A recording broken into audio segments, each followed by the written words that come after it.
What's going on, everybody? Welcome to the latest edition of Gin and Tonic. I'm your host, as always, John J. II, and it's time for another episode, baby. I'm excited.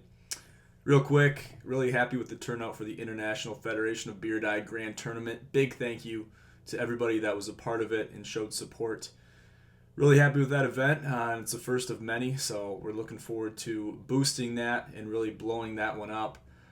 So look out for the International Federation of Beer Dive going forward. The entire federation has been working very hard on future tournaments and events relating to the sport of beer dive. So stay tuned for that. Stay posted all of our social media regarding all updates regarding beer dive stuff. So let's get right into it. Today there were some rules changes made to the 2021 NFL docket. So there's rules amongst others. I'm not going to go into all of those right now, but I'll post the link in the description of all those rules changes.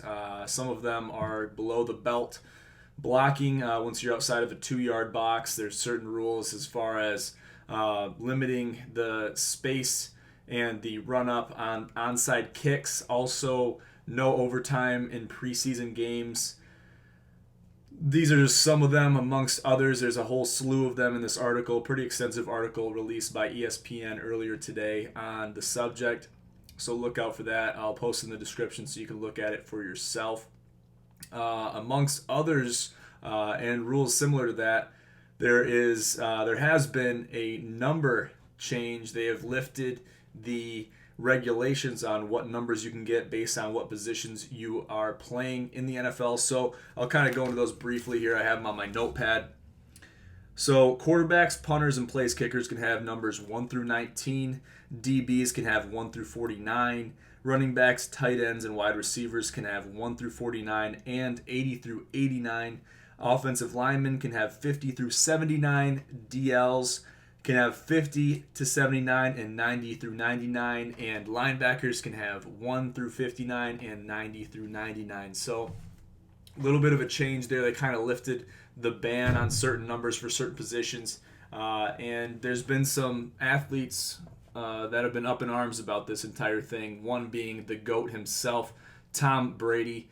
Says this rule is dumb. He says it's outrageous. He can't believe that the NFL would propose something like this after having it one way in a certain way all these years. It's kind of crazy to have a change made like this, especially amongst all these other rules where they seem to keep altering the game of football in the NFL. It kind of changes the entire landscape.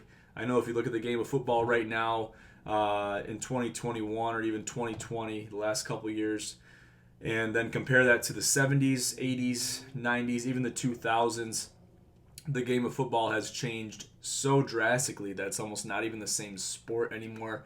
And I myself as a fan can vouch for that just because, us with all the CTE regulations, protocols, yes, it does make the game safer, but at what point does it become a sport different than football? I think that's an interesting line that could easily be crossed. If you don't really be too careful about it, you can completely change the dynamic and the landscape of the entire sport, and I don't think you want to do that, especially if you're on the commission, on the board. At the end of the day, you're playing football for a reason. You're putting that uniform on for a reason. You have different ideologies and different reasons to put that jersey on and play and compete and put your body on the line. Essentially, that's what the game of football is. The gridiron is a place of business, but also a place of battle and war. And I think that should remain that way. I can speak for those of everybody that participated in the Turkey Bowl can vouch for that same exact thing.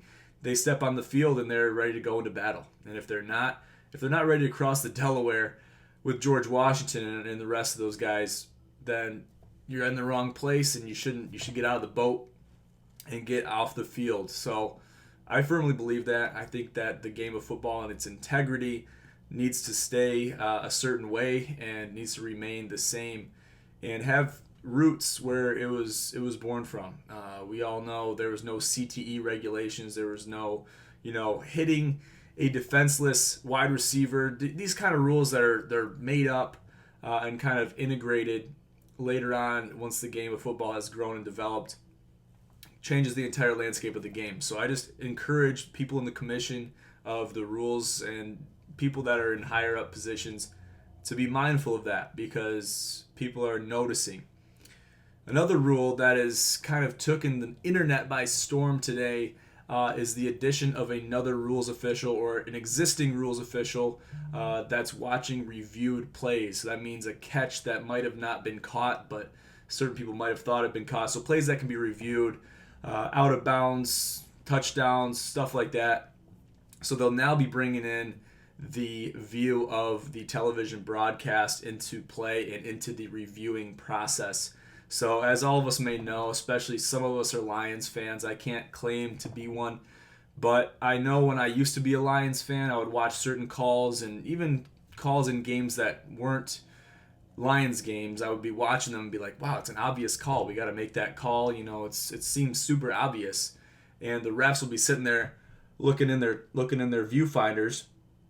They'll be looking in there for seems like 20 minutes sometimes with no verdict, and then they'll finally come out with the verdict and it'll be the wrong call, and we could have seen it clear as day from the television broadcast. So someone must have been talking about that, someone must have been up in arms, and they will be taking the TV broadcast into account going forward. So I think that that's a step in the right direction. Hopefully that aids in some good calls being made and limits the amount of bad calls made. And listen, you have so many refs on the field. They're watching the game. They should be watching the ball and even plays off the ball. But their eyes should be glued to the field and the game the entire time. So these calls should not be missed. Now, reviewing has become commonplace in pretty much every NFL game, every sports game, baseball, hockey, football, soccer, whatever sport we're watching, playing. Reviewing has become commonplace. So hopefully this alleviates some of the issues that have been prevalent in the past. But I'm sure there'll still be a lot of bad calls being made by the beautiful employees of Foot Locker. So we'll look forward to it, and hopefully some calls can be made and put in the right direction to take some of the heat off of the Foot Locker employees. I'll leave it at that, guys. Thank you for tuning in to this edition of Gin and Tonic. I'm your host, as always, John J. II. Have a great night.